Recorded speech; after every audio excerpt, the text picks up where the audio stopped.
Welcome to the Ohioana Book Festival this particular panel, which is called Seeing the World from Home. I have really had the true pleasure of being involved with the Ohioana Book Festival from the very beginning. I've watched it grow from venue to venue, and now in the time of COVID-19, we've really gone global, albeit virtual. So I think a discussion with authors who think and write about travel seems particularly timely, as the virus has certainly sort of limited and suspended travel for everyone, and has sort of put us in the mind of what armchair travelers have looked for in travel writing from Marco Polo and earlier, long before print publishing, when copies of these books were hand done, right until the present. And as someone who has worked in publishing for, recently retired at several decades, I can say that publishing, travel writing has always been a really enduring genre. People need to know about other cultures, and the books and the panelists that I will introduce to you right now, some of them write travelogues and others of them write nonfiction that is deeply involved with travel. And it made me think of L.P. Hartley's famous quote, "The past is a different country, they do things differently there." And I thought that the first question that I would ask everyone would be, what was the spark that decided to make you become a writer? And what was the spark for this particular book? And the first person I'd like to call on is Matthew Caracciolo. Matthew is the author of The Wayguk book, A Foreigner's Guide to South Korea. So Matt has traveled to 14 countries. He writes a blog that he calls Travel is Fatal. His work has appeared in travel and Columbus-based blogs, and he's a freelance writer in a wide variety of areas. He has a BA in English from Ohio State University and a master's in writing from DePaul. So Matthew, I was really interested in this notion of Wayguk and Gaijin as in Japan, or the whole idea of foreigners. Tell us about your book. Yeah, thanks for having me, first of all. It's good to be here. I've been going to Ohioana Book Festival the last couple of years. This is my first time as an actual writer joining, so it's pretty cool. The word Wayguk literally means foreigner in Korean. Actually, it technically means foreign country, any place that's not Korea. Wayguk-in is the correct term for foreigner, but the expat community in Korea, specifically English teachers, is kind of shorten it to Wayguk self-referentially. Yeah, it just means any non-Koreans in South Korea. So the Wayguk book is a story of myself and my wife teaching English in South Korea for 2 years. We were living in Chicago. I'm from Columbus, but we were living in Chicago. I was ready to come back home. My wife was not quite ready to settle down and buy a house and kids and all that stuff. So we're like, let's do an adventure first. Spent 2 years teaching English, did a lot of travel within the country and outside the country. And then the book ends with us coming home to Columbus. So it's a little bit about my story trying to get back home to Ohio. It's a little bit of a guide to living in South Korea and also traveling in South Korea. Also helpful for people who are thinking about maybe teaching English either in South Korea or anywhere else overseas. So it's kind of a hybrid. It's a memoir, it's a travelogue, a little bit of everything. Great, thank you, thank you. So the next person that I thought I'd call on is David Mould. And Hi, Jill. David, hi, David and I have had the pleasure of working on 2 books together at Ohio University Press. So we do, and we're also both lived in Athens, because David is Professor Emeritus of Media Arts and studies at Ohio University. And his work as a journalist, consultant, trainer has taken him all over the world to places that are really not very often on tourist itineraries. The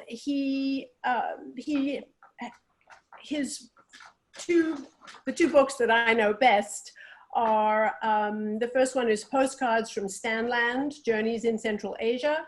The second one is Monsoon Postcards, Indian Ocean Journeys. And his forthcoming book is called Postcards from the Borderlands. So David has been an inveterate letter and postcard writer, and he has turned those considerable talents, writing talents. I do want to say one thing, that I get one of sort of a major reviewer complimented him as an academic who does not write like an academic. So I always like that about his writing. So I don't know if you'd like to speak about... That's the best review I ever had.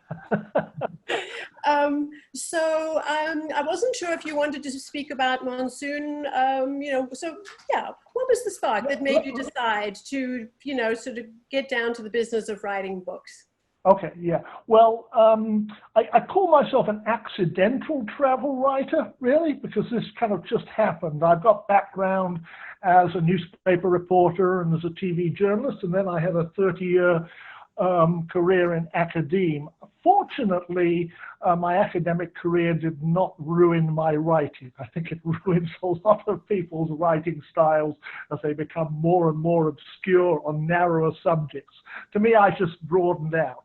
But 25 years ago, I was, well, parachuted, not literally, but it felt that way, into southern Kyrgyzstan, a former Soviet republic, 5 years after independence, on a project. And I was in a city in the south called Osh, and it was my first experience working in what we would call perhaps the developing world still. I know that's a somewhat pejorative term.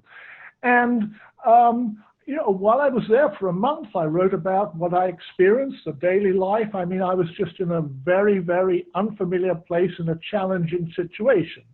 And since then, over the last 25 years, as I've traveled throughout Asia as a consultant, a researcher, a teacher, as you mentioned, Jill, I wrote a lot of emails back to family and friends, a growing list about what I was seeing, what I was experiencing, not just the big picture, but some of the daily challenges of traveling and shopping and just living and working. And at the end of this, I found I had enough with added research to make a book. So my first book was Postcards from Stanland, Journeys in Central Asia. More recently, the last 10 years, I've been working more in South Asia, India, Bangladesh, some in Southern Africa as well. And that was that provided the material for my second book, Monsoon Postcards, which I will now hold up here. Okay. Isn't that what writers are meant to do? Hold up their books to the screen. So it's been a lot of fun, and I think what's happened here is that I've moved something beyond the travelogue to looking at the history and the culture and the economic and political context, to move from everyday observations out to larger pictures about the environment, about political change, about migration, about racism, colonialism, and some of those big things, but I don't write them like an academic would. Well, good. Thank you. Thank you. I think that certainly what's great about those books. And so Cindy Thomson writes a great deal, and please correct me. Cindy writes historical fiction, including what sounds like a truly interesting series called the Ellis Island series, which is set in early 20th century New York City. She also writes historical works and short stories that draw on the ancient history of the British Isles. Now, her two most recent books have been nonfiction. One, Celtic song from the traditions of Ireland, Scotland, England, and Wales. And I think published in February of this year, Finding Your Irish Roots, Steps to Tracing Your Irish Line. Squinty is a spiritual writer, and there's a very, very sort of deeply felt quality to certainly the book that I read and enjoyed. So, could you? I don't know if you want to speak very directly to the newest books, but what was the spark that made you become a writer? Yeah, well, the spark for me was genealogy. I started researching my family when I was a teenager. Mm-hmm. And like so many other Americans, I had these European roots, mostly in Ireland and Scotland and Wales. And I was interested in my ancestors. Why did they come over? When they came over? My Irish immigrants were not potato famine immigrants, which a lot of people are. Mine came over right before the Revolutionary War, and I thought, why? And so I started looking into this, and they had an interesting story, but I couldn't find out everything about them. So what a fiction writer does, I made up the rest. So that was my first book that I wrote, which is not published, was about my ancestors. And then I got more interested in the cultural history and the ancient history of Ireland, and like you said, the spiritual history, the early Christian period of Ireland, and wrote my my first book, Bridget of Ireland. Then after that writing, actually, while I was working on the book Celtic Song, which is the newest one, which I'll hold that one up to you. This is this one. I had written parts of that and had a proposal that my agent was shopping, and he had a publisher that was interested. But then about that time, the publisher decided to change directions, which happens sometimes. And then I got the contract for the Ellis Island series, and so went back to fiction writing. But my nonfiction really comes out of my research, the research that I've done for these novels that I thought people might be interested in. And a lot of people want to go to Ireland and Scotland, and if they do, it's for a lot of them, it's to either trace their roots or because they're interested in this history, which is what I thought people would be interested in, the research that I did for these novels. Great, thank you very much. So now I would like to introduce everyone to Matt Louie. Matt, you have a substantial resume, and I hope you're okay with what I have plucked from it. Matt Louie is one of the nation's leading experts in career transition for veterans and also public service professionals. He served in Southwest Asia, formerly known as the Middle East, in combat theater, and in the 194th Separate Armored Brigade. During Reserve Commission service, Matt has served on the staff of the Army's Office of the Deputy Chief of Staff for Operations. He's commanded multiple regions around the world for the U.S. Military Academy's Admissions Office, and he is a retired Lieutenant Colonel.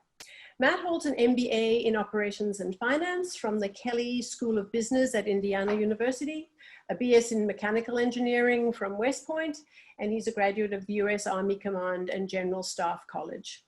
He leads global strategy and transformation projects at the Deloitte Corporation, which is a very large global professional services firm. And so Matt brings this wealth of military and corporate experience to his new book, which is called Mission Transition, Navigating the Opportunities and Obstacles to Your Post-Military Career. Obviously, well, not obviously, but travel certainly is an important part of military life. And so tell us about why you wrote this book. Thanks, Jill. I appreciate it. And as others have done, there's mine. Mission Transition, let me start with that. It's a practical guide for service members that are about to transition out of the military to life in the real world, as we'll call it, or for those that have recently transitioned and are struggling with that transition. The idea being to help them find full employment in a career field of their choosing to be their optimal end state. As to how and why this came to be, I'm certainly, I guess I'd call it a non-traditional author. This is my first book, but just to tell a tale as to how it came to be.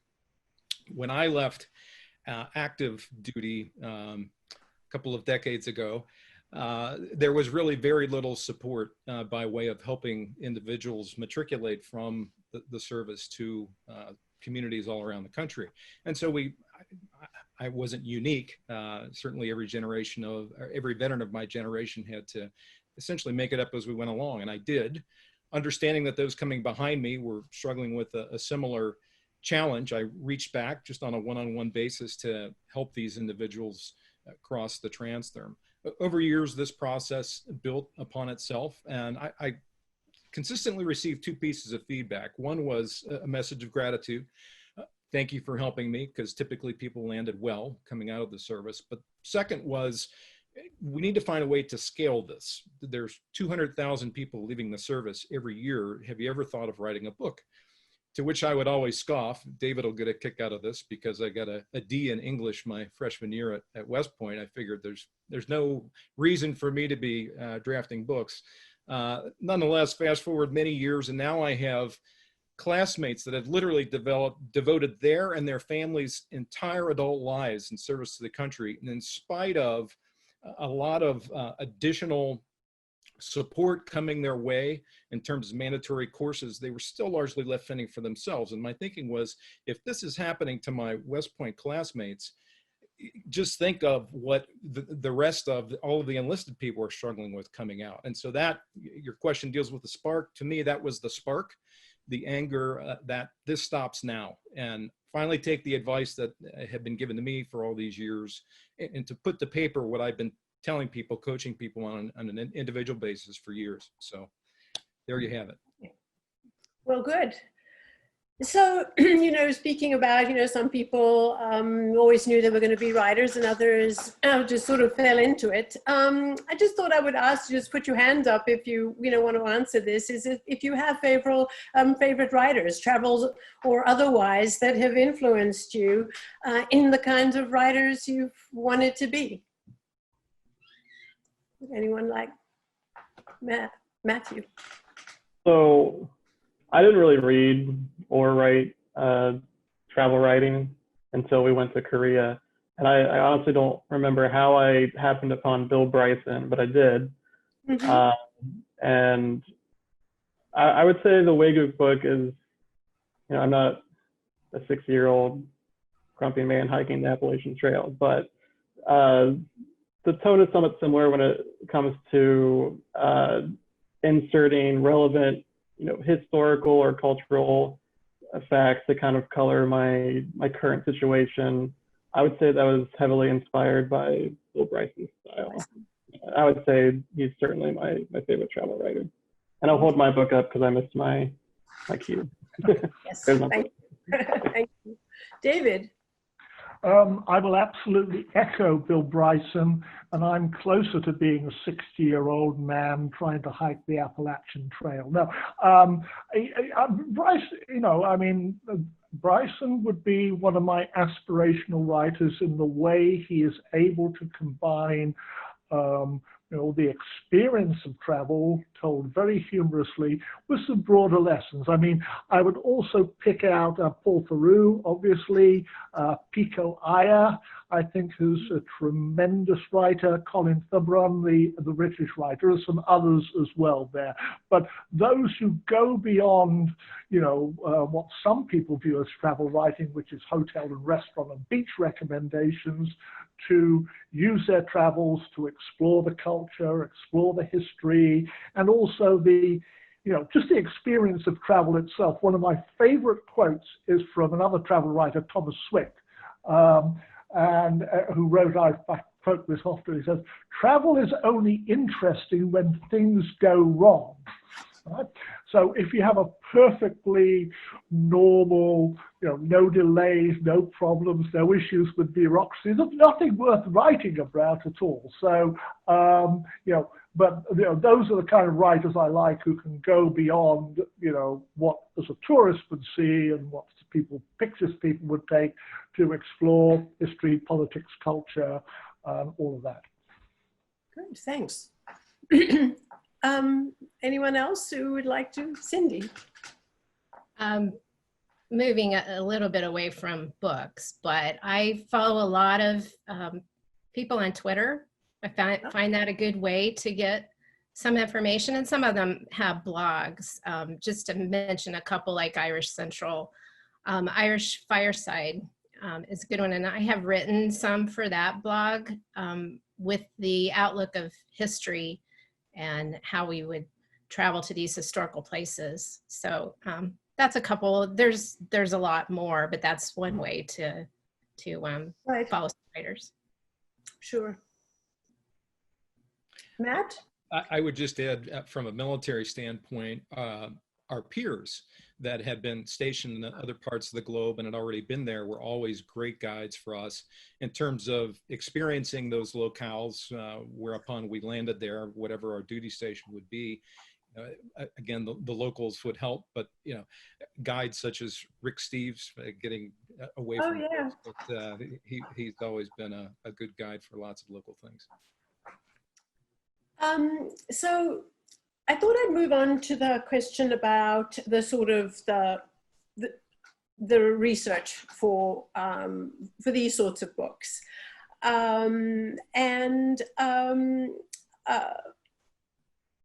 I think we will, I could either start with you, Matt. The other is,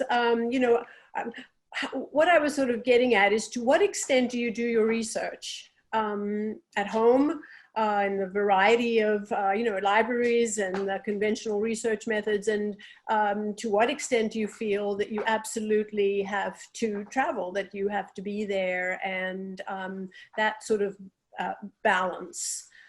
So anyone who would like to begin could begin. Okay. Yeah, I can start there. One thing I was dead set on with this book, because the space in which I write is chock full of guides that would prescribe to be the go-to. I was dead set on doing my homework. And so if nothing else, given my D in English back in school days, they can say that I've done my homework, and it is well researched. And research took the form of, I have a background, a life's worth of travel around the globe, military, corporate travel, and otherwise. But my challenge was to couple that with what was truly going on the ground right now in the service and helping individuals matriculate. So my research was honed in on the specific courses that are being taught, and I sat through all of those. I audited those courses, and case studies. My book is populated throughout with individual case studies. I refer to them as troops in the trenches, little call outs throughout the book. And I purposely took a view towards that, of having a very diverse point of view. Those leaving the service that are younger in tenure, older in tenure, officers, enlisted, people of color, all services represented. So there was a uniform, diverse viewpoint that emphasized the points I was trying to make in the book. Good. By the way, I want to just interrupt myself for one moment and just speak to everyone out there. And there was a bit of housekeeping that I didn't mention in the beginning, was if you do have questions, because we really would like to leave time for questions, please, at the bottom of the screen, there is a Q&A button. There's also a chat button. So please do send us your questions and for these panelists, and we'll get to them in the last 15 minutes. So thanks, Matt. I guess one other aspect, as the others might even want to, as they answer, is what about language? You know, what is the role that, you know, sort of just in terms of what do you bring to the table in terms of, do you only choose to go to English-speaking countries, or do you have, you know, have you found facility with language to be an important part of it? You know, Matthew might want to speak to this.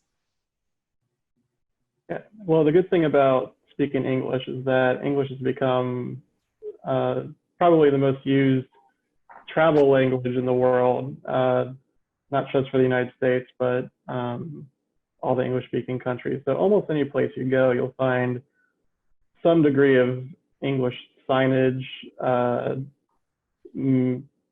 speaking level, you know, varies, but so that's the nice thing about speaking English.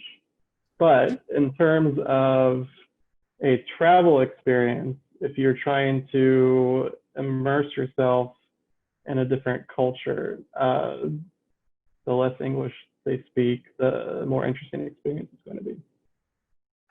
Mm-hmm. David? Yeah, let me respond to that, and then I kind of want to also respond to the previous question as well. Yes, language is very important. I don't think you need to be fluent. And I mean, I find that if you have something of a language, I mean, my French is pretty good. I started learning Russian in my mid-40s. My Russian will never be very good, but, you know, I try. I make mistakes, and people laugh, and then you're able to communicate with them, you know. So I say, if I speak Russian very badly, will you understand me? And we laugh, and, you know, I mean, I think showing that you're humble and willing to learn and want to understand something from other people is incredibly important. And people I know in the military, you know, I think would absolutely reinforce this.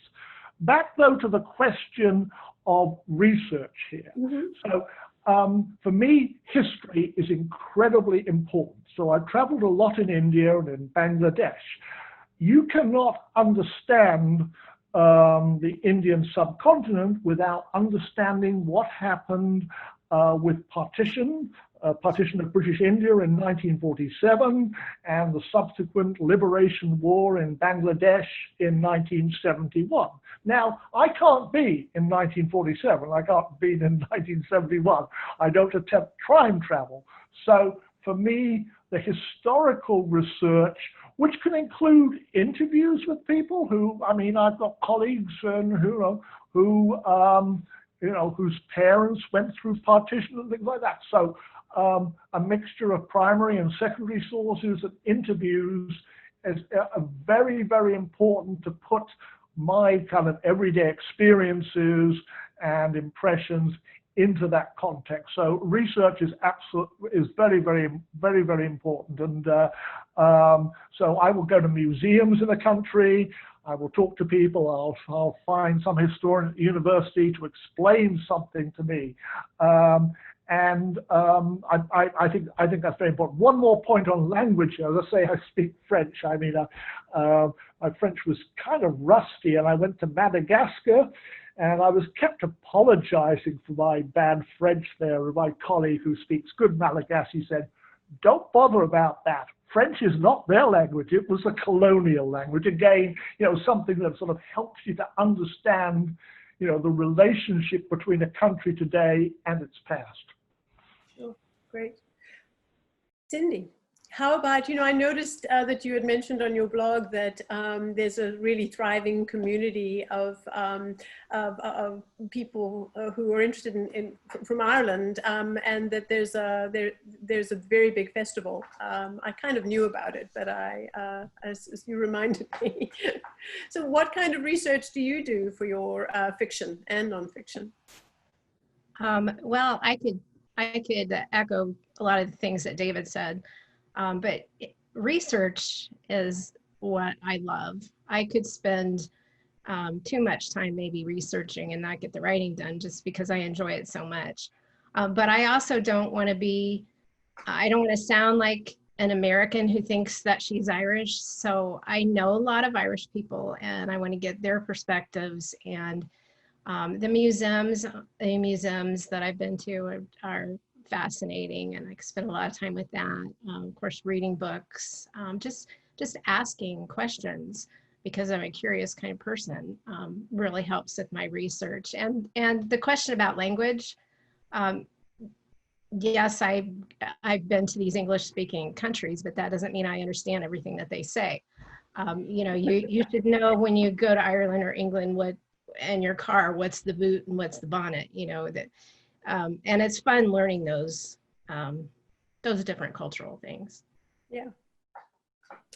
So just one, I do want to get in some questions about the whole publishing side of things. But in terms of re-entry, have you, what have your various experiences been, and how do they relate to your writing, the whole process of, you know, sort of coming back home and, you know, after being immersed in very different cultures? What do you bring, what does this bring to your writing, that awareness?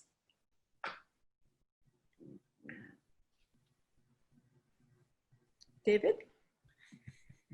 I'll just tell a story here. I mean, my first trip to Kyrgyzstan, I was there for a month. I came back on Christmas Eve, which was my birthday. And I went out to my wife's relatives who were out in Maryland, and they were getting ready for Christmas, and there was a party and things like that. And I felt utterly depressed. And people said, look, it's Christmas, it's a holiday season, be happy. I said, you do not understand where I've come from. I've come from a city where, you know, for the last several years, you know, all the factories have closed, you know, probably 60% of the population are out of work. People have blankets spread out on the sidewalks, selling their household possessions, hoping that they can get through another day. There are power cuts every day. There's no food in the restaurant. And I mean, I just couldn't get that out of my mind. I just sort of shut myself off because, you know, I was passing malls with lights open, and I'd come from a place where people had very little to a place where people seemed to have everything. Not everybody had everything. So I guess the takeaway from this is, you know, you can get on a plane and in 24, 36 hours, however long it takes, you can fly from one place to another. And all of the things that are important in the place you left may mean nothing to the place where you arrive. You know, it's kind of, and it's very, very strange. You know, I've traveled a lot to Bangladesh recently, and while I'm there, I'm immersed in the politics and the issues and cultures, and I come back and nobody cares about Bangladesh. So it's a very, very strange feeling that you have, which you know, if you travel more slowly on ships, perhaps you wouldn't get it, but traveling by plane, that sudden cultural re-entry, that can be quite abrupt. Yeah. Right. Does anyone else want to speak to this? Yeah, if I can build on David's comments, he's spot on, whether you're traveling for pleasure, for business, or in the military, kind of on orders. You know, you can't help but expand your mind. You're going to be exposed to different people, different cultures, different ways of thinking, different ways of doing things. And I guess part of that, besides understanding and appreciating the differences, I think that truly enables you some strengths that people that don't travel perhaps don't have. And the context of veterans, I'll emphasize that, you know, veterans, studies say this, the Institute for Veterans and Military Families at Syracuse has done research to this extent. They found that what veterans bring with them, because of their travel experiences and being exposed to other cultures, they have more international experience. They speak more languages, speak them more fluently, and have a higher level of cultural sensitivity as opposed to their, you know, age group peers that haven't served and haven't had those experiences. So it's a true strength, I think, on a personal level that you bring back with you from having had these experiences. Thank you. Matthew. So my wife and I were abroad for 2 straight years. We didn't come home at any point during that time. We came back late 2015, so our re-entry was mostly 2016, which I don't know if you remember 2016, but it felt a little bit like 2020. And there's kind of this sense of, you know, we leave for 2 years and you guys can keep it together while we were gone. But 2 years living in a completely different culture, different language, is a white male, is a good mental exercise, and not just mental exercise, but, you know, a good exercise in being a minority, which is I should say a forced exercise, which is a little harder to come by in Columbus, Ohio. And so, you know, it's not the same experience, but it is helpful. It's a helpful tool in empathy, for sure. Cindy. Yeah. Kind of on a different note, because it's nothing like what these gentlemen are experiencing here, but this is a country of immigrants, and there are cultural festivals all over the country. And what you had mentioned, what I missed this year, the Dublin Irish Festival, also Dayton has a Celtic festival, a couple of Ohio festivals that I missed. But what's cool about that is the Irish people come to these festivals, and sometimes from other countries too, but the Irish bands, you know. So as I go as an author, I get to hang out in the areas where they are, and they're talking to each other, and so you kind of feel a little bit like you've gotten back some of that you missed from traveling over there by having this little cultural experience. So that's a little bit helpful. Thanks. Well, I thought we'd move to the publishing part now, and I wondered if you, well, how difficult, you know, and in fact, one of the questions is, you know, sort of how do you find a publisher for work in the travel genre? And I wondered if any of you would like to speak to your experience of how easy or how difficult it was to get a publisher, and, you know, what advice you might have for people writing books of this kind. I understand your book is a bit different, Matt, but I'm sure you'll figure out something. Yeah, I can start on that. As a first-time author, I used an agent, and I'll mention her name. Marita Rosenkrantz has been wonderful, out of New York. And she was helpful in guiding me and understanding and appreciating the industry. Now, you know, landing with HarperCollins did not happen overnight. I experienced, I think, 13 rejections before we ultimately landed on HarperCollins. But, you know, so what I would recommend, or I guess help your listeners here, to be persistent. And Rita was very helpful in helping me be patient and persistent. And so we were. You know, don't be shy about asking for help. But when you get it, be open to criticism, but also stand your ground when you know you're right in certain areas. So that's what I would offer. Okay. Who'd like to go next? Okay. Cindy. My first book came out in 2006.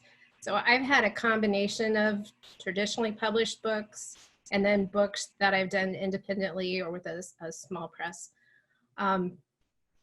The book that I mentioned, Celtic Song, that I had that proposal out and it was being considered by a publisher, and ultimately didn't move very far with that. And then I worked on my fiction, but I had a good part of the book written. So that's why I decided, well, I'll just go ahead and do this book and get it out there. So I'm really a hybrid author. I've done some self-publishings and traditional publishing.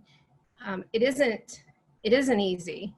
Even putting your own books out there isn't easy if you do it right. I mean, you still have to have the editor, still have to have the professional looking book. So don't go into it thinking that it's, you know, you can just plop a book on Amazon and you're an author, because you want to have readers. You want people to enjoy your books, so you have to work hard at it. So it's okay that it's not easy. But keep at it because it's worth it for readers. Right. David. Yeah, I can speak to this to some degree because I've had experience with an academic press, Ohio University Press, and now I'm working with a small press, and I'm observing kind of a different process there.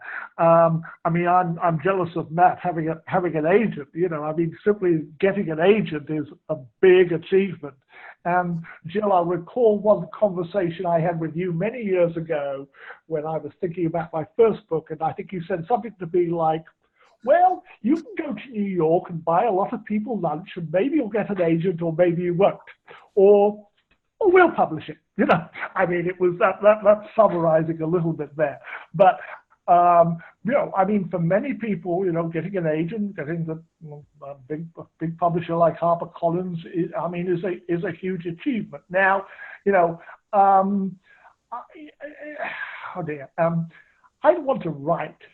I'm really not interested in the pitching and the marketing and all of that. I want to do the writing, but you have to do that. And I think one of the things that I have learned here is that, you know, whatever publisher you're with, and I'll be interested to see what Matt's experience with HarperCollins is here, you have to do a lot of marketing yourself, a lot of promotion. You know, it's just not going to happen. You have to be out there. You have to be, one of your questions you suggested was about blogging. You have to be writing articles. You have to be blogging. You have to be putting the name of the book out there, because otherwise it might have a short shelf life. So I'm just into an experience now with a commercial press. And not that the Ohio University Press is not commercial, but you see the difference here. And it's quite interesting. The book has not been copy edited yet, but the first thing they did was they designed the cover. And that to me was sort of indicative of a somewhat different approach to publishing, you know, that was being taken there. So we'll see how it goes. So rejections, yes, I've probably had more than all of you put together. So, Matthew, what was your experience in what advice do you have for sort of finding the right publisher for your work? So the Way book is my first published book. It's not the first book I've written. I wrote a young adult fantasy book that I tried to get published without much success. I mean, that was all rejection, and I'd spent years trying to fine tune it. Like, okay, maybe it's not, you know, what it needs to be. Fine tune the pitching, and it finally came down to like, I've just got to write something else. Like, I've got to put this down. I've got to write something else. Try to get that published, and that's what happened. I did get some rejections for the Way book, but this. My success with Monday Creek Publishing actually came relatively early. They're a small press, not too far from Athens, actually. Yeah, I know them. Mm-hmm. Yeah. So that was really surprising to me, actually. Like, oh, I mean, it was like within the first, 5 or 10 that I'd sent out that I found them. So I definitely pivoted to smaller presses for sure. I realized I was like maybe not hitting the right types of publishers. I thought, okay, maybe I should go smaller, especially as a first-time author, and that's kind of the route I took. Right.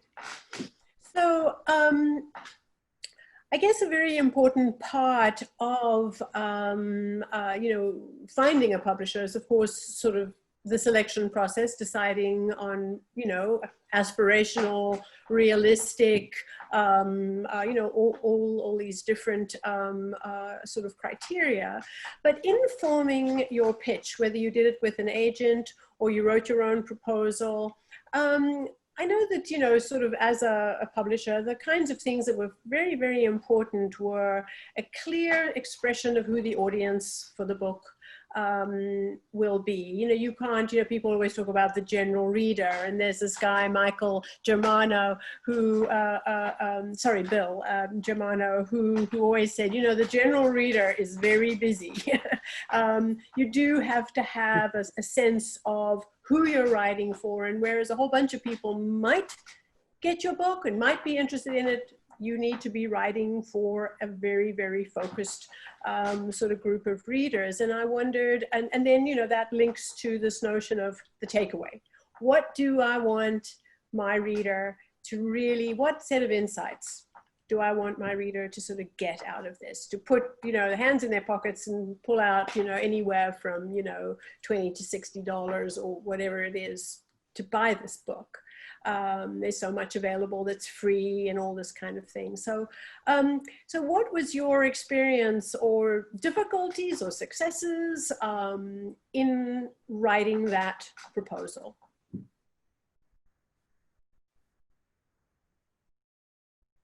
Anyone want to speak to that?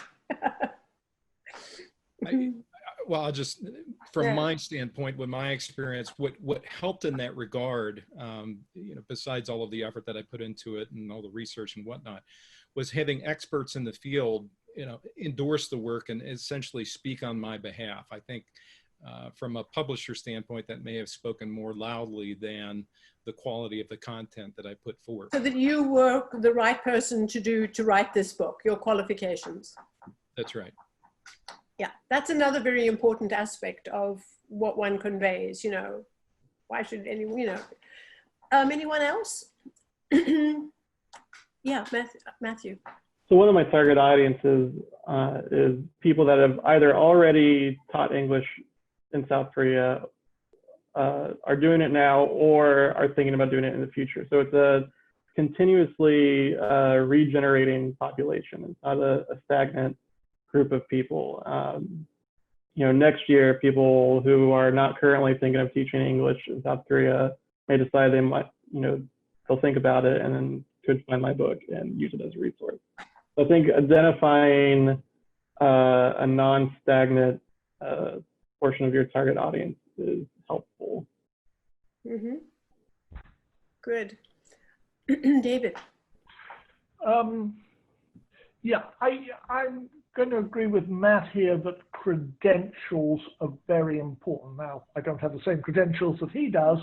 I think that, you know, my academic credentials counted for something, but I wasn't writing academic books. So, you know, in a sense, they counted, but they didn't count. I think the fact that I've written for Newsweek, Christian Science Monitor, you know, a bunch of other print and online publications showed that I probably have a writing style that can reach a broader non-academic audience. And I mean, with my latest book, you know, the fact that I have 2 previous books helps tremendously. You know, I think first time in, it's really, really tough. Now I can say, well, I've got these 2, you know, books on travel, history, and culture, and this is going to be my 3rd one, and I've also written this, and I've also written that. So those kind of writing street creds, I think, are really, really quite important, because, you know, a publisher wants to know that you're going to finish this, okay, and complete it, and it's going to be, and so I think I was able to show a track record of, hey, I can turn out a book every 18 months or 2 years, you know, and I can get it done, and, you know, it'll sell well enough for another publisher to offer me a contract. So I think showing your credentials is important. I also had a few people look at my pitch when I did it. In the end, I actually got offered 2 contracts and turned down 1, which is like, oh my goodness me, for the latest one. So that's what I'd say on the topic. How about you, Cindy?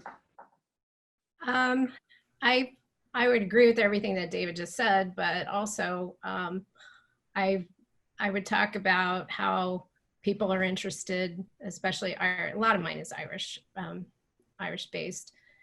A lot of people are interested in that. I talk about how many people attend the Dublin Irish Festival, the Milwaukee Irish Festival, which is the largest Irish festivals in the world. And people do that because they're interested in culture.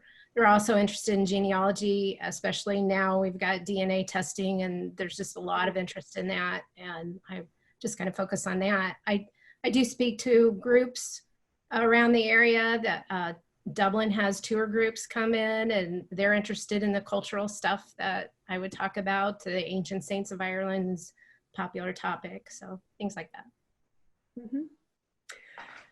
So, you know, in terms of, there's the one thing is writing the pitch, and then the other thing is demonstrating that you can write, and that you can write well. You know, you can construct a book, and that your writing style just really so that the books come off the page. And one of the so obviously one has to provide a writing sample. And I'm going to segue into one of the questions that Maria has asked. And then she said, David mentioned things going wrong, creating interesting stories. So what memorable incident recorded in your book illustrates things going wrong? And so that, you know, I agree with him that, you know, sort of tension is everything in a book. Sort of like, oh, this happened, and then that happened, and then this happened, is not so compelling.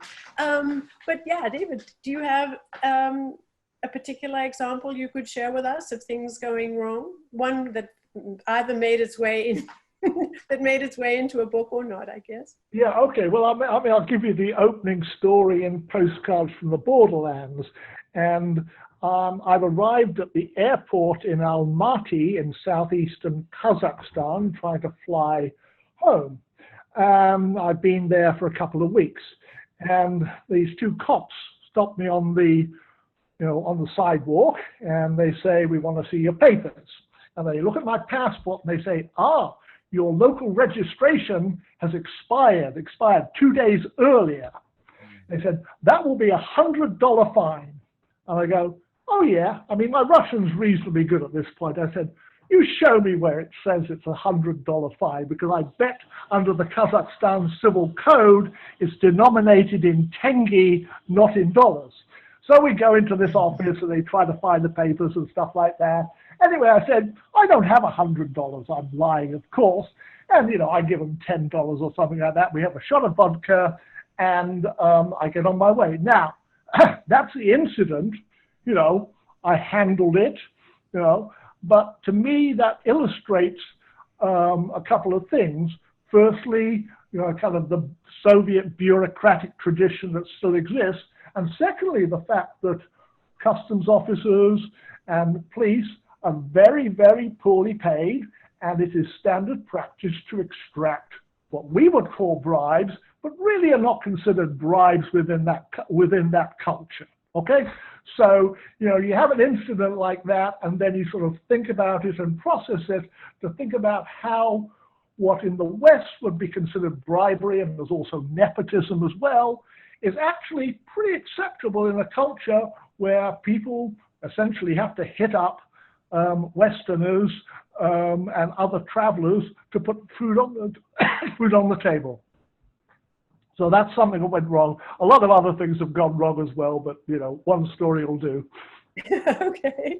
Does anyone else have an experience that was either, you know, sort of where things went wrong, and they were illuminating in their own way? No bad experiences? I'm just trying to choose one and what I learned from it. I can tell you I saw a whole lot of the Kuala Lumpur train station and not much else in Kuala Lumpur. We were on our way from Korea to Australia, and we had about a 7-hour layover. And like, okay, that's enough time to like go grab lunch and do something, at least see, you know, an hour or two of Malaysia. And we decided to give ourselves a pretty big cushion to get back to the airport. Like, okay, it's a big airport, there's gonna be lots of security to get through. Let's be really careful about this. So we take there's a high-speed train that goes from the airport to the main train station in Kuala Lumpur. And I mean, if you can imagine like the Columbus Convention Center times 4 and like 5 stories high, that's the train station. And we just could not figure out how to get to anywhere interesting. You know, whatever door we poked our head out, we're like, okay, this is not what we had in mind. we're like all of a sudden going through a shopping mall that's in the train station. We decided to only pull out, it was kind of an awkward amount of cash. I can't remember off the top of my head what the Malaysian currency is, but a really awkward amount that was too much for Burger King, but not enough for something more authentic. We ended up just eating like in this roadside stand that thinking later, like maybe that could have been a really bad idea. Going on an airplane, eating food that's been sitting out for who knows how long. Ended up being fine, but we really just made it about 100 feet out of the train station and then went back to the airport. Security took 10 minutes and then we just sat in the airport for 2 hours waiting for our flight. So not exactly the romantic, oh, we're gonna just go get lunch real quick in Kuala Lumpur, as you do. It was very, very stressful. No, it's humbling. No I don't know what I learned out of that, but it was a thing that happened. Does anyone want to? You want another story? David? You want another story? Well, sure. We can do that, or I could just ask you. I think we only have 4 minutes left. Time has gone quickly, and well, I guess that you could. I guess the one quick question I thought that everyone might want to answer quickly was this. I guess it's a big question. No matter if you're published with a very big publisher or you're self-publishing or you're with a middle-sized publisher, you do have to do a fair amount of work on your own, which you've alluded to. And if we could sort of go around as our final thing and just say what you have found, just to have the best effects, that you've had the best results with, whether it's writing blogs or doing talks or, just basically the kinds of marketing that's actually led to sales. Does anyone just want to go to that quickly? Matt, do you want to? Yeah, I'll jump in just to follow up on David's earlier comment. I suspect my experience with HarperCollins has been similar to his experience with other publishers. You would think with such a big name, there would be more forthcoming by way of marketing support and whatnot. The real story is the bulk of the responsibility for pushing it, marketing it to drive sales falls on your shoulders as the author. Yeah. In this day and age, especially in the COVID world in which we're living, social media has been a wonderful windfall just in pushing it through those channels. Media such as podcasts, to the extent I've been able to put videos together and get those pushed out either through standard channels or combined with social media has been a big plus for my end. I guess we should move on. I'm sorry to have rushed you with this one. Matthew, have you found something particularly successful? I think volume helps. Just consistency, so that's why I started my blog. It's just on my website, MatthewCaracciolo.com. But it's just volume that continuously points people towards my book. Same thing with social media, try to keep up a regimen, do a social media calendar if you have time and the forethought. That's what helps. Cindy? I'm a big proponent of author newsletters. Anything that you can do to speak directly to your readers. We can't do that much in person, but in-person events have been, I would call successful, just to connect personally with readers. Great. Yeah. David? I'd agree with what's been said so far. I do a weekly, well, I call it a blog. It is on social media, and I've got a list of about 700 people I send it to. Don't know how many people read it, but I find myself constantly recycling material. I probably have, 50, 60 blogs, and I can just keep rotating, and the important thing is, people will look at that, and then I've got a signature line with an image of the cover of my new book. So I go, oh, okay, it was a new book coming out. So yeah, I mean, maintaining those personal audience contacts, I think, are very, very important. I mean, my new publisher says there's a certain point you reach where your book has enough presence that it will start selling itself. But you've got to start with the 200 or 300 people you know and have read your stuff before who are going to buy it, to kind of reach that level, I think. Right. I mean, a lot of what, this is not to make excuses for publishers, but a lot of what the publishers do that is very valuable in terms is actually completely invisible. It's sort of networks and all of the sort of accounts with wholesalers and all of the advanced, the so-called metadata. And I think that that is really the sort of heart of it in terms of getting as much information about your book out, not only on Amazon, but, through these channels. And, as you speak to publishers, going forward, you might ask them about that. How many wholesalers, how many, sort of libraries and just the sort of vast network of gatekeepers are they in touch with? But I mean, I've just been so impressed and I've just so enjoyed listening to you and just hearing about how you go about writing. Your enthusiasm is fantastically infectious, and I really wish you all the greatest success with your writing careers and with these very particular books. So thank you so much for participating in this panel, and I hope you enjoy the rest of the festival. So thank you. Thanks very much, everybody.